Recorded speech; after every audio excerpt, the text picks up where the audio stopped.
नमस्कार दोस्तों, हमारे चैनल में आपका तहे दिल से स्वागत है। गौतम बुद्ध की प्रेरणादायक कहानी है जो हमें सिखाती है कि हमें कभी भी अपने मन की शांति भंग नहीं करनी चाहिए और धैर्य रखना चाहिए। कभी भी मन की शांति क्या है? मन की शांति यानी आंतरिक स्थिरता, वह स्थिति जब हमारे अंदर कोई हलचल नहीं होती, न क्रोध, न भय, न चिंता, न कोई लालच, न कोई पछतावा, बस एक गहरा मौन, एक निर्मल शून्य जहां हम स्वयं से जुड़ जाते हैं। यह शांति बाहर से नहीं आती, यह हमारे भीतर पहले से मौजूद होती है, परंतु बाहरी घटनाएं, दूसरों के व्यवहार और हमारे ही विचारों की उथल पुथल उसे भंग कर देती है। स्पष्ट सोच, जब मन शांत होता है तभी हम सही निर्णय ले सकते हैं। अशांत मन हमेशा जल्दबाजी या डर में फैसला करता है। स्वास्थ्य विज्ञान भी मानता है कि तनाव, चिंता, क्रोध ये मानसिक ही नहीं, शारीरिक बीमारियां भी लाते हैं। शांत मन स्वस्थ शरीर का मूल है। संबंधों में मिठास, जब मन शांत हो तो हम दूसरों को सुन पाते हैं, समझ पाते हैं, गुस्से या अभिमान से नहीं बल्कि करुणा से प्रतिक्रिया देते हैं। आध्यात्मिक विकास, जितना मन शांत होता है उतना ही हम स्वयं के निकट पहुंचते हैं और अंततः परमात्मा से भी।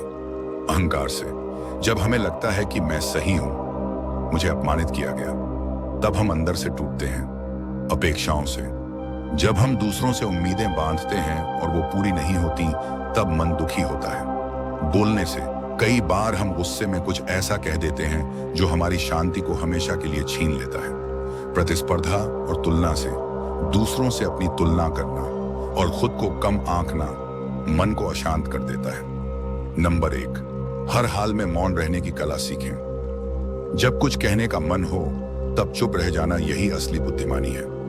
नंबर 2, स्वीकार करना सीखें। सब कुछ हमारे हाथ में नहीं है, जो है जैसा है उसे स्वीकार करके ही हम शांति को बचा सकते हैं। नंबर 3, हर दिन ध्यान करें। कम से कम 10 मिनट अपने आप से जुड़िए, सांसों को देखिए, अपने विचारों को बस आते जाते देखिए। नंबर 4, माफ करना सीखिए। जब हम माफ करते हैं तो सामने वाले को नहीं, खुद को आजाद करते हैं। नंबर 5, कम प्रतिक्रिया दें। हर बात पर प्रतिक्रिया देना जरूरी नहीं, कभी कभी चुप रह जाना सबसे शक्तिशाली उत्तर होता है। बुद्ध कहते हैं, मनुष्य को जितना जीतना है पहले अपने ही मन को जीतना चाहिए, क्योंकि जब तक मन हमारा स्वामी है तब तक जीवन अशांत है। लेकिन जब हम मन के मालिक बन जाते हैं, मान लीजिए कोई आपको गाली देता है, यदि आप उस गाली को पकड़ते हैं, उस पर सोचते हैं, जवाब देते हैं, तो आप अपने मन की शांति खो देते हैं। पर यदि आप उस गाली को पकड़ने से मना कर दें, जैसे एक बंद लिफाफा जिसे आप खोलें ही नहीं तो वह गाली केवल हवा हो जाती है। आप शांत रहते हैं और वही आपकी विजय है। आपका मन ही आपका मंदिर है। जिस दिन आपने अपनी शांति को बचाना सीख लिया, उस दिन से कोई बाहरी तूफान आपको हिला नहीं सकेगा। इसलिए कभी भी अपने मन की शांति भंग मत होने दो, क्योंकि जब शांति चली जाती है तो समझदारी, प्रेम और ईश्वर तीनों धुंधले हो जाते हैं। एक बार गौतम बुद्ध अपने शिष्यों के साथ एक गांव से गुजर रहे थे। भीषण गर्मी के कारण बुद्ध को प्यास लगी। उन्होंने अपने शिष्य किशन से पास के तालाब से पानी लाने के लिए कहा। जब किशन तालाब के पास पहुंचा तो उसने देखा कि जानवर पानी में उछल कूद कर रहे थे, जिससे पानी गंदा हो गया था। किशन ने गंदा पानी देखकर बुद्ध के पास लौटने का, जब किशन तालाब पर पहुंचा तो उसने देखा कि पानी पूरी तरह से साफ था। बुद्ध ने किशन को समझाया कि जब हमारे जीवन में परेशानियां आती हैं तो हमारा मन भी अशांत हो जाता है। हमें अपने मन को शांत होने देना चाहिए और फिर कोई भी निर्णय लेना चाहिए। यह कहानी हमें सिखाती है कि हमें कभी भी अशांत मन से कोई निर्णय नहीं लेना चाहिए, बल्कि धैर्य रखना चाहिए और अपने मन को शांत होने देना चाहिए।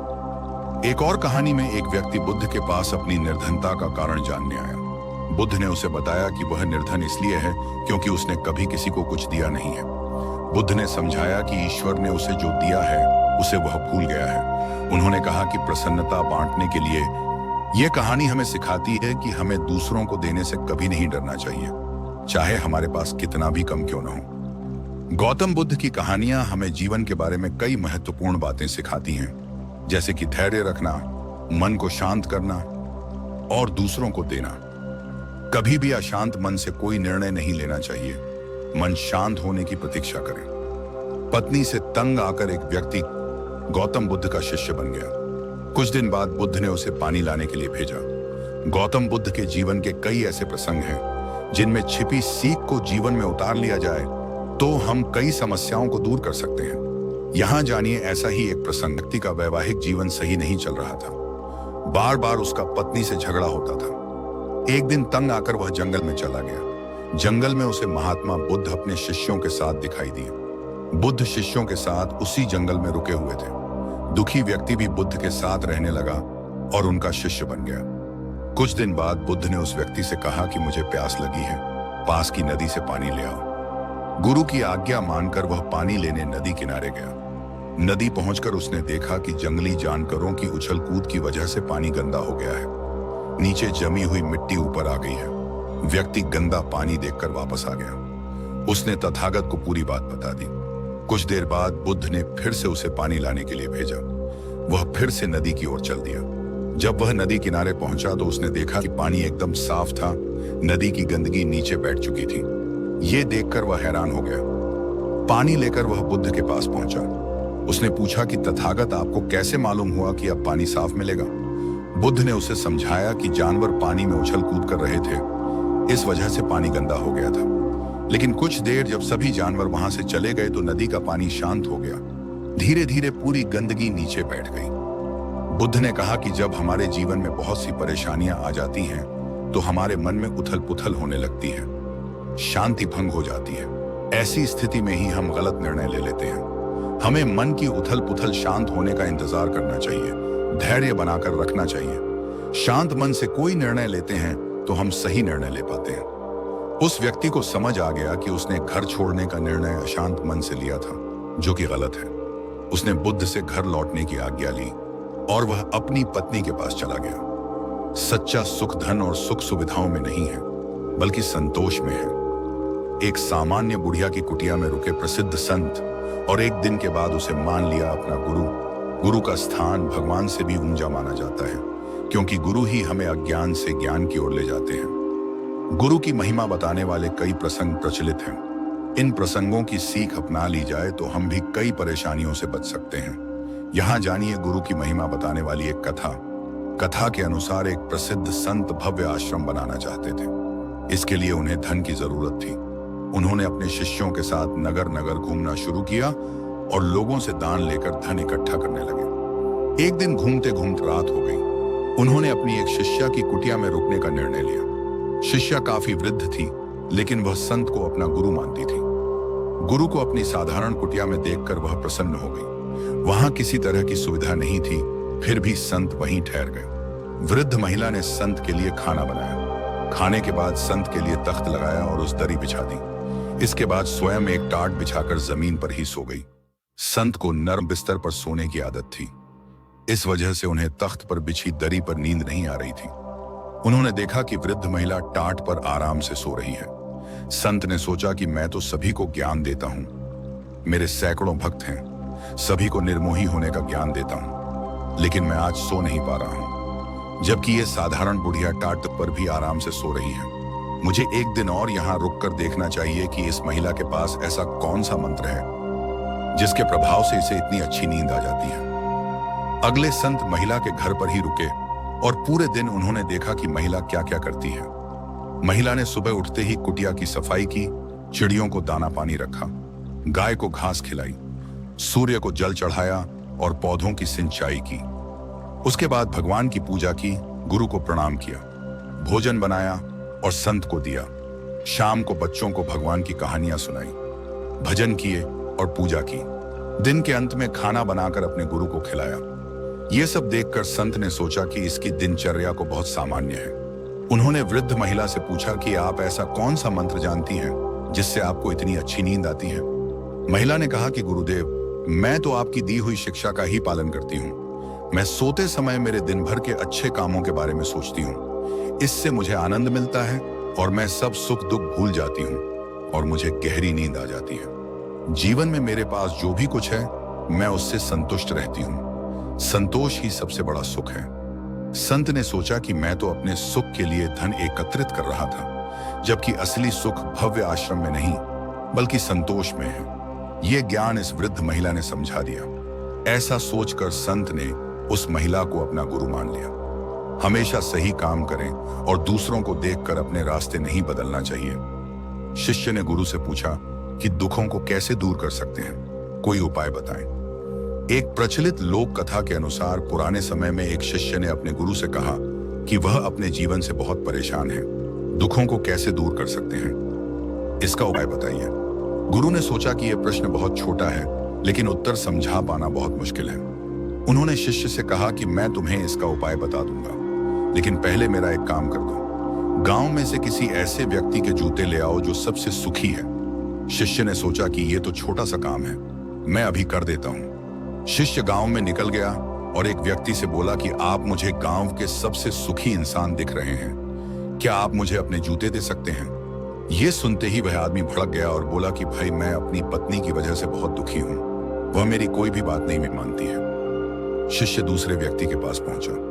उसने वही बात बोली जो पहले व्यक्ति से कही थी। दूसरा व्यक्ति भी बोला कि वह अपने कामकाज की वजह से दुखी है, व्यापार में नुकसान हो रहा है। इसी तरह शिष्य तीसरे व्यक्ति के पास पहुंचा तो उसने कहा, मेरे जीवन में बहुत संकट है, मैं बीमारियों की वजह से हमेशा दुखी रहता हूं। सुबह से शाम हो गई, लेकिन शिष्य को कोई सुखी व्यक्ति नहीं मिला। शाम को शिष्य गुरु के पास पहुंचा। गुरु ने पूछा कि तुम जूते ले आए? शिष्य ने कहा कि गुरुजी, गांव में तो सभी दुखी हैं, सभी अलग अलग वजहों से परेशान हैं। गुरु ने कहा कि हर व्यक्ति दूसरों को सुखी समझता है और खुद के लिए भी वैसा ही चाहता है। जब मन के अनुसार फल नहीं मिलते हैं तो वह दुखी होता है। सुखी जीवन का सूत्र यह है कि हमें कभी भी दूसरों को देखकर अपना रास्ता नहीं बदलना चाहिए। हमेशा काम करना चाहिए और अपने काम से और उसके फल से संतुष्ट रहना चाहिए, तभी हम सुखी रह सकते हैं। सही कर्म शांत चित्त से होता है। लालच या तुलना करके से किया गया कर्म हमें थका देता है, ऐसे कामों से बचें। आज सभी लोग सफलता के पीछे भाग रहे हैं। यहाँ अनवरत परिश्रम को ही महानता की निशानी माना जाता है, जबकि श्रीमद् भगवद गीता कहती है कि किसी चीज को ज्यादा जोर से पकड़ने की जरूरत नहीं है। जब हम चीजों को कसकर पकड़ते हैं तो वे हमारे हाथों से फिसलने लगती हैं। सही कर्म शांत चित्त से होता है। डर, लालच या तुलना करके से किया गया कर्म हमें थका देता है, ऐसे कामों से बचें। यहाँ अनवरत परिश्रम को ही महानता की निशानी माना जाता है, जबकि बुद्ध कहते हैं कि किसी चीज को ज्यादा जोर से पकड़ने की जरूरत नहीं है। जब हम चीजों को कसकर पकड़ते हैं तो वे हमारे हाथों से फिसलने लगती हैं। बुद्ध ये नहीं कहते हैं कि तुम कुछ मत करो, बल्कि वो कहते हैं कि कोई काम किस भाव के साथ कर रहे हैं। इस बात को समझना महत्वपूर्ण है। ज्यादा श्रम करना गलत नहीं है, लेकिन ध्यान रखें, सही कर्म शांत चित्त से होता है। कुछ भी काम करने से पहले हमें अपने मन को शांत कर लेना चाहिए। अशांत मन के साथ काम करेंगे तो दिक्कतें बढ़ सकती हैं। असहजता असफलता नहीं है। जीवन में भ्रम, संदेह और जड़ता आना स्वाभाविक है। ये विकास की निशानी है, पतन की नहीं। जैसे अर्जुन युद्ध भूमि में हिचकिचाते हैं और श्री कृष्ण उनके भ्रम संदेह दूर करते हैं, ठीक इसी तरह हम भी नए काम करते समय अस्थिर हो जाते हैं। ये कमजोरी नहीं, जागृति की शुरुआत है। इस असहजता को असफलता न समझें। स्पष्टता और कर्तव्य भाव से करें कर्म। गीता हमारे कर्म को दो भागों में बांटती है। पहला अहंकार से प्रेरित कर्म और दूसरा है धर्म से प्रेरित कर्म। डर, लालच या तुलना करके से किया गया कर्म हमें थका देता है, लेकिन स्पष्टता और कर्तव्य भाव से किया गया कर्म हमें ऊर्जा देता है। संतुलन और सरलता से जीवन में स्पष्टता आती है। गीता 3 गुणों की बात करती है। सत्व यानी स्पष्टता, रज यानी चंचलता और तम यानी जड़ता। उलझन में हम अक्सर रज गुण की ओर भागते हैं, सिर्फ कुछ करने के लिए, लेकिन गीता हमें सत्व गुण को अपनाने के लिए कहती है। संतुलन, सरलता और शांत विचार के साथ जीवन में स्पष्टता आती है। सत्व गुण यानी स्पष्टता अभ्यास से आती है। गीता साक्षी भाव अपनाने की शिक्षा देती है। घटनाओं को देखें, उनमें बहे नहीं। जब हम अपने विचारों और भावनाओं को बस देखना सीख जाते हैं, प्रतिक्रिया देने के पहले सोच विचार करने लगते हैं, वहीं से स्पष्टता जन्म लेती है। जब स्पष्टता आती है तब हम ज्यादा प्रयास नहीं करते, बेहतर प्रतिक्रिया देने लगते हैं।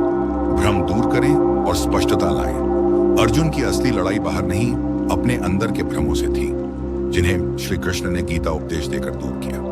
हमें भी अपने सभी भ्रम को छोड़कर जीवन में स्पष्टता लानी चाहिए।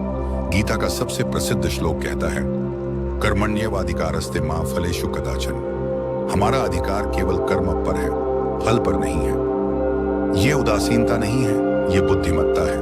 परिणामों पर पकड़ बनाने की भावना हमें सीमित कर देती है। जब हम सिर्फ प्रक्रिया में अपने कर्म में लीन हो जाते हैं, तब हमें असीमित संभावनाएं मिलती हैं। जब हम अपने कर्म बिना अहंकार या नियंत्रण की कामना से करते हैं, तब हम भगवान की कृपा के पात्र बन जाते हैं। समय के साथ हमारा धर्म भी बदलता है। कभी हमारा धर्म कार्य करना हो सकता है और कभी आराम करना, कभी सुनना हो सकता है। हमें सार्थक प्रयास करना चाहिए। सबसे बड़ी स्पष्टता अशांति से नहीं, शांति से उपजती है। स्वयं को दोष देना बंद करें। खुद के लिए आलोचनात्मक नजरिया न रखें। स्वयं से प्रेम करेंगे तो जीवन बहुत आसान हो जाएगा। एक बार की बात है, गौतम बुद्ध अपने शिष्यों के साथ एक गांव से दूर किसी बड़े नगर की तरफ जा रहे थे। गर्मी के दिन थे और रास्ता भी बहुत लंबा था। गौतम बुद्ध अपने शिष्यों सहित बहुत देर से चल रहे थे, जिस वजह से उन्हें बहुत प्यास लगती है। वहां से कुछ ही दूरी पर बरगद के वृक्ष की एक घनी छांव थी। सभी लोग उस वृक्ष के पास पहुंच जाते हैं। महात्मा बुद्ध अपने शिष्यों सहित वृक्ष की घनी छाया के नीचे विश्राम करने लगते हैं। बहुत देर से चलने की वजह से सभी का गला प्यास से सूख रहा था। यह बात बुद्ध जानते थे। बुद्ध ने अपने एक शिष्य को कहा, आप इस बरगद की छाया से 20 कदम दूर जाकर बरगद की 2 बार परिक्रमा करके वापस आओ। शिष्य वैसा ही करता है जैसा बुद्ध। परिक्रमा के बाद जब शिष्य महात्मा बुद्ध के पास आया तो बुद्ध गौतम बुद्धा बोले कि क्या आपको किसी ठंडी हवा का अनुभव हुआ था? शिष्य बोला, हाँ महात्मा बुद्ध, उस उत्तर दिशा की तरफ से मुझे कुछ ठंडी हवा की अनुभव हुआ था। शिष्य की यह बात सुन महात्मा बुद्ध, जरूर वहां से कुछ ही दूर पर एक तालाब अवश्य मिलेगा। उस तालाब से सबके लिए पानी ले आओ। शिष्य उसी दिशा में जब कुछ दूर जाता है तो वहां सच में एक तालाब होता है। तालाब देख शिष्य बहुत प्रसन्न होता है और तालाब के निकट जाकर जैसे ही तालाब से पानी भरने वाला होता है, तभी शिष्य की नजर वहां दूर तालाब में हो रही कुछ स्त्रियों पर जाती है। यह देख शिष्य मन में सोचते हैं कि यह पानी तो गंदा हो गया है। लेकिन जब शिष्य ध्यान से तालाब के पानी को देखते हैं कि अभी भी तालाब का कुछ पानी साफ है, इतने में 2 बैलगाड़ी जोर से तालाब के किनारे से होती हुई निकल जाती है। बैलगाड़ी के पहिए तालाब की मिट्टी के ऊपर इतनी जोर से निकलते हैं कि तालाब के नीचे बैठी बहुत सारी मिट्टी तालाब के ऊपर आ जाती है, जिस वजह से तालाब का बचा हुआ पानी भी गंदा हो जाता है।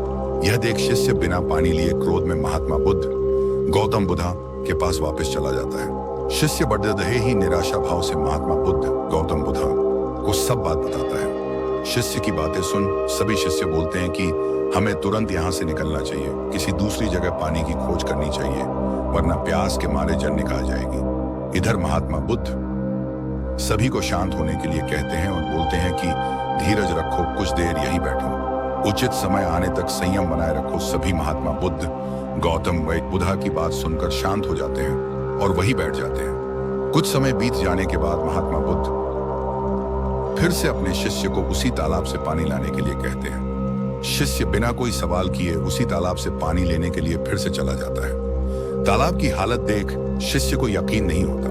तालाब का पानी पूरी तरह से साफ होता है। यह देख शिष्य बहुत खुश होता है और पानी भरकर महात्मा बुद्ध सभी पानी पीकर अपनी प्यास बुझते हैं। लेकिन अभी भी सबके मन में यह एक सवाल था कि आखिर यह चमत्कार हुआ कैसे? तालाब का सब पानी तो गंदा था। उन्हें लगा कि जरूर यह बुद्ध शक्ति है। इनमें एक शिष्य ने यह सवाल महात्मा बुद्ध गौतम बुद्धा साहब ने कैसे किया? शिष्य का जवाब देते हुए महात्मा बुद्ध बोले कि यह कोई चमत्कार नहीं, यह आपके सब्र का फल है। यह फल है आपके सब्र बनाए रखते हुए उचित समय के अनुसार का। जितनी देर हम सब लोगों ने सब्र किया, उतनी देर तक तालाब के पानी के ऊपर तैर रहे सभी गंदे तत्व और मिट्टी तालाब के पानी के नीचे बैठ रहे थे। फिर कुछ देर बाद शिष्य जब वहां तालाब के पास पहुंचा, तब तक सब दूषित कण नीचे बैठ चुके थे, जिस वजह से तालाब का पानी पहले की तरह साफ हो चुका था तथा तालाब साफ दिखाई दे रहा था। यदि उस समय आप लोगों ने सब्र न किया होता, धैर्य न रखा होता, तो आप सब इतनी गर्मी में पानी की खोज में प्यासे रहकर शायद अब तक मृत्यु को प्राप्त हो गए होते। क्योंकि यहाँ से अगला कोई तालाब है या नहीं, और होगा भी तो क्या उसका पानी साफ होगा या नहीं, इन सब कारणों से आप कभी प्यास न बुझा पाते और प्यास से मर जाते। जब तक तुम अच्छे काम नहीं करोगे, इच्छाओं का त्याग नहीं करोगे, बुराइयों से दूर नहीं रहोगे, तब तक तुम्हारे जीवन में कोई बदलाव नहीं आएगा। सिर्फ प्रवचन सुनने से, यहाँ बैठने से जीवन में कोई बदलाव नहीं आएगा। बुद्ध ने आगे कहा कि अगर तुम कोई अच्छा करना चाहते हो तो उसके लिए तुम्हें प्रयास करना होंगे, विचार करने से काम नहीं होगा। गौतम बुद्ध से एक व्यक्ति ने पूछा कि रोज रोज संग सुनने से क्या लाभ मिलता है। आधर्म, धर्म, दैनिक भस्कर। संगत का हमारे जीवन में काफी अधिक महत्व है। संगत सही रहेगी तो हमारे विचार सही रहेंगे, और विचार सही रहेंगे तो कर्म भी सही रहेंगे, और जीवन में सुख शांति बनी रहेगी। इसीलिए सत्संग करते रहने की और अच्छा साहित्य पढ़ने की सलाह दी जाती है। सत्संग हमारे जीवन पर कैसे असर करता है, इस संबंध में गौतम बुद्ध की एक कथा प्रचलित है। बात उस समय की है जब गौतम बुद्ध काफी प्रसिद्ध हो चुके थे। वे रोज प्रवचन देते, जिन्हें सुनने के लिए काफी लोग पहुंचते थे। प्रवचन सुनने एक लड़का रोज आता था। वह गौतम बुद्ध की सारी बातें बहुत ध्यान से सुनता था। काफी दिनों तक प्रवचन सुनने के बाद एक दिन उस लड़के ने सोचा कि मैं प्रवचन तो रोज सुन रहा हूं, लेकिन मेरे जीवन में कोई बदलाव नहीं आ रहा है। बुद्ध बातें तो अच्छी बताते हैं, लेकिन कुछ लाभ नहीं हो रहा है। मुझे इस बारे में बुद्ध से बात करनी चाहिए। अगले दिन वह लड़का बुद्ध से बात करने की इच्छा लेकर पहुंच गया। बुद्ध का प्रवचन शुरू हुआ। वे कह रहे थे कि अगर कोई व्यक्ति हम पर गुस्सा करता है तो वह हमसे ज्यादा खुद का नुकसान करता है। अगर हम भी दूसरे के गुस्से का जवाब गुस्से से ही देते हैं तो हम खुद का नुकसान कर लेते हैं। बुद्ध की ये बातें सुनते ही वह लड़का खड़ा हो गया और कहने लगा कि तथागत, मैं बहुत दिनों से आपके प्रवचन सुन रहा हूं, लेकिन मेरे जीवन में तो कोई बदलाव ही नहीं आया है। मुझे तो प्रवचन सुनने से कोई लाभ नहीं हो रहा है। बुद्ध ने अपने प्रवचन बीच में रोके और उस लड़के की बात सुनने लगे। जब वह लड़का चुप हो गया तो बुद्ध ने उससे पूछा कि तुम कहाँ रहते हो? लड़का बोला कि मैं श्रावस्ती में रहता हूँ। बुद्ध ने कहा कि श्रावस्ती से यहाँ तक की दूरी कितनी होगी और यहाँ आने में कितना समय लगता है? उस लड़के ने बुद्ध की बातों का उत्तर दिया तो बुद्ध ने फिर पूछा कि यहाँ आते कैसे हो? उसने बताया कि मैं कभी पैदल आता हूँ, कभी सवारी का कोई साधन मिल जाता है तो उससे आ जाता हूँ। बुद्ध ने फिर एक नया प्रश्न पूछ लिया कि क्या तुम यहाँ बैठे बैठे अपने घर पहुंच सकते हो? ये प्रश्न सुनकर वह लड़का और वहां बैठे सभी लोग हैरान हो गए। लड़के ने कहा कि यह कैसे संभव है? मैं बैठे बैठे कहीं और नहीं पहुंच सकता। इसके लिए तो मुझे ही चलकर जाना होगा। बुद्ध ने कहा कि तुम्हारी बातों में ही तुम्हारे प्रश्नों का उत्तर है। सत्संग सुनने से तब तक कोई लाभ नहीं होगा जब तक कि तुम उन अच्छी बातों को अपने जीवन में उतारते नहीं हो। जब तक तुम अच्छे काम नहीं करोगे, इच्छाओं का त्याग नहीं करोगी, बुराइयों से दूर नहीं रहो, जब तक कि तुम उन अच्छी बातों को अपने जीवन में उतारते नहीं हो, जब तक तुम अच्छे काम नहीं करोगे, इच्छाओं का त्याग नहीं करोगे, बुराइयों से दूर नहीं रहोगे, तब तक तुम्हारे जीवन में कोई बदलाव नहीं आएगा। सिर्फ प्रवचन सुनने से, यहाँ बैठने से जीवन में कोई बदलाव नहीं आएगा। बुद्ध ने आगे कहा कि अगर तुम कोई अच्छा करना चाहते हो तो उसके लिए तुम्हें प्रयास करना होंगे। विचार करने से काम नहीं होगा। सत्संग में तुम्हें सही गलत बातों की जानकारी मिलती है, लेकिन उन्हें अपने जीवन में किस तरह उतारना है ये तो तुम्हें ही तय करना होगा।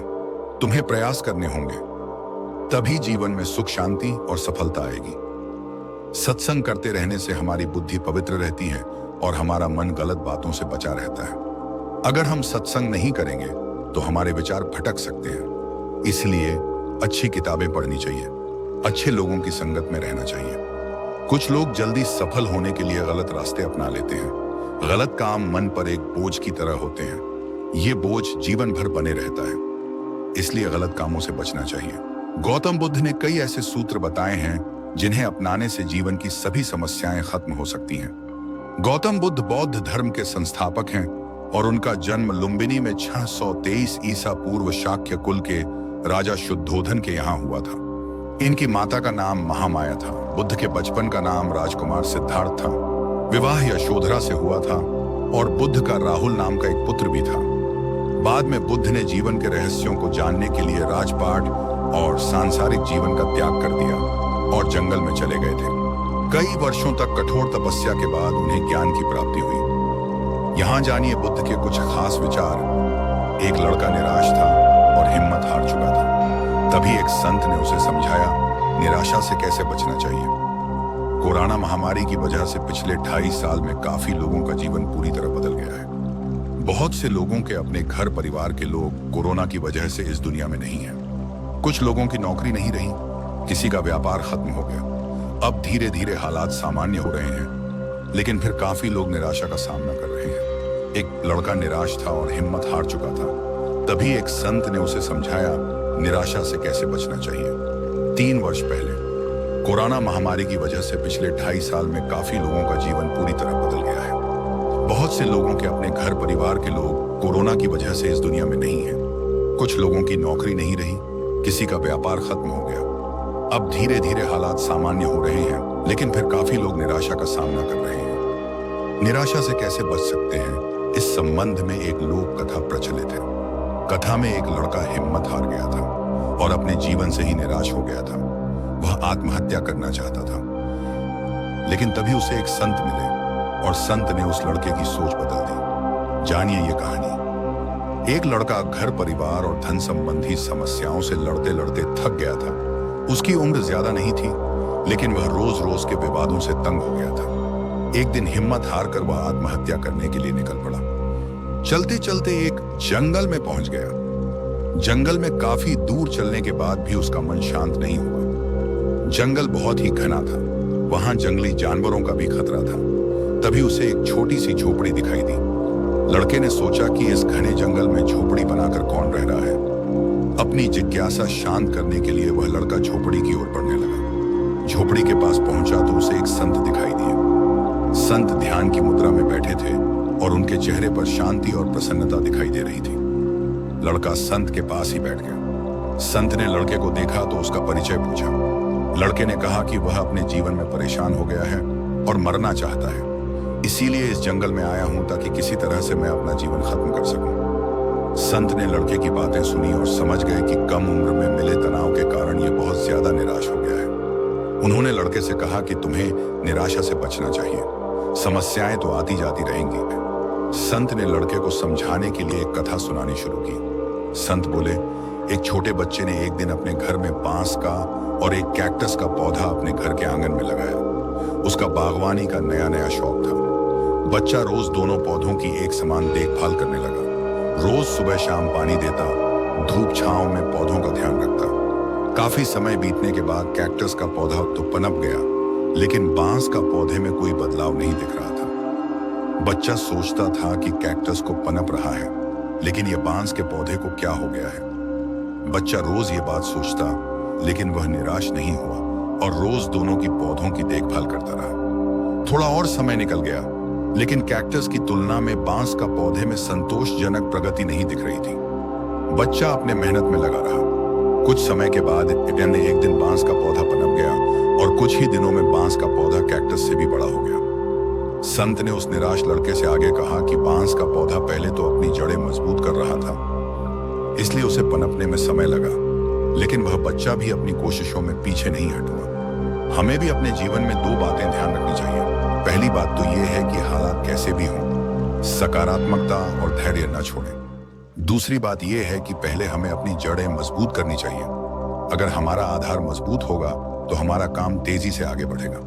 सकारात्मकता और धैर्य रखेंगे तो जीवन में जल्दी ही संतोषजनक बदलाव दिखाई दे सकते हैं।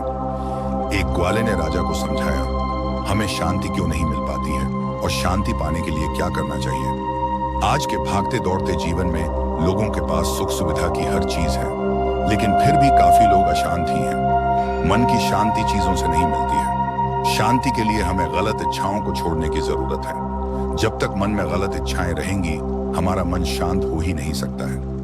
ये बात एक ग्वाले ने एक राजा को समझाई थी। एक लोक कथा है। कथा एक से राजा की है, जिसके पास धन दौलत, बड़े बड़े महल, शाही खाना, बड़ा राज्य, सुख सुविधा, सेवक और सब कुछ था, लेकिन नहीं थी तो बस शांति। शांति पाने के लिए राजा कुछ न कुछ कोशिश करते रहता था, लेकिन अशांति दूर नहीं हो रही है। एक दिन राजा मानसिक तनाव की वजह से दुखी होकर अपने घोड़े पर चढ़ा और जंगल की ओर निकल गया। राजा अकेला ही था, उसके साथ कोई सैनिक या सेवक नहीं थे। जंगल बहुत ही घना था, ऊंचे ऊंचे पेड़ थे। पेड़ इतने ऊंचे ऊंचे थे कि सूर्य की रोशनी भी ठीक से नीचे नहीं पहुंच रही थी। जंगल में भटकते भटकते राजा को बांसुरी की मधुर आवाज सुनाई देने लगी। राजा आवाज सुनकर हैरान था कि घने जंगल में इतनी मधुर बांसुरी की आवाज कहां से आ रही है। कौन है जो इतना शांत है और इतनी मधुर बांसुरी बजा रहा है। राजा बांसुरी की आवाज की दिशा में आगे बढ़ने लगा। थोड़ी ही दूर जाकर राजा ने देखा कि एक ग्वाला पेड़ के नीचे बैठा है और बांसुरी बजा है। ग्वाले के कपड़े भी माथे पर गमछा लपेट रखा था उसके चेहरे पर मुस्कान और शांति दिखाई दे रही थी। राजा सोचने लगा कि मैं इतना धनवान हूं, सेवक हैं, मुझे सुख सुविधा की कोई कमी नहीं है, फिर मेरे चेहरे पर ऐसी शांति नहीं रहती है जैसी इस गरीब ग्वाले के चेहरे पर है। ग्वाले के आसपास उसकी गायें घास चर रही थी। राजा ने उस ग्वाले के पास पहुंचा। ग्वाले ने राजा को देखा तो वह खड़ा हो गया और प्रणाम करने लगा। राजा ने ग्वाले से पूछा कि भाई एक बात बताओ, तुम तो इतने शांत हो जैसे तुम्हारे जीवन में कोई दुख ही नहीं है, इतनी मधुर बांसुरी बजा रहे हो, जबकि तुम्हारे कपड़े देखकर लगता है कि तुम काफी निर्धन हो। ग्वाले ने कहा कि राजेंद्र, मैं बहुत ही सीधा साधा ग्वाला हूँ, मेरे पास कोई धन दौलत नहीं है और मैं धनवान बनना भी नहीं चाहता, मैं राजा बनना नहीं चाहता। कहने के लिए तो व्यक्ति राजा बन जाता है, लेकिन असल में वह सेवक होता है। पूरे राज्य का और प्रजा का भार उसके ऊपर होता है। गलत इच्छाएं नहीं है तो मैं शांत हूँ। राजा से अच्छा तो मैं गरीब ग्वाला ही बेहतर, कम से कम मेरे जीवन में शांति तो है। ये बातें सुनकर राजा सोच में पड़ गया। एक ग्वाला इतनी अच्छी बातें कह रहा था। राजा को समझ आ गया कि मेरे पास धन संपत्ति भले ही है, मैं राज्य को और बढ़ाने की कोशिश करते रहता हूँ, प्रजा से नए नए कर के रूप में धन लेने की योजना बनाता हूँ। ऐसी ही गलत इच्छाओं की वजह से मेरा मन अशांत है। ग्वाले ने कहा कि राजन, सच्ची शांति इच्छाओं का त्याग करने के बाद ही मिल सकती है। जब तक मन में विचार चलते रहेंगे, मन अशांत रहेगा। तरह तरह के विचार चलते रहेंगे तो तनाव कभी खत्म नहीं होगा। ग्वाले की बातें सुनकर राजा को शांति पाने का रास्ता मिल गया था।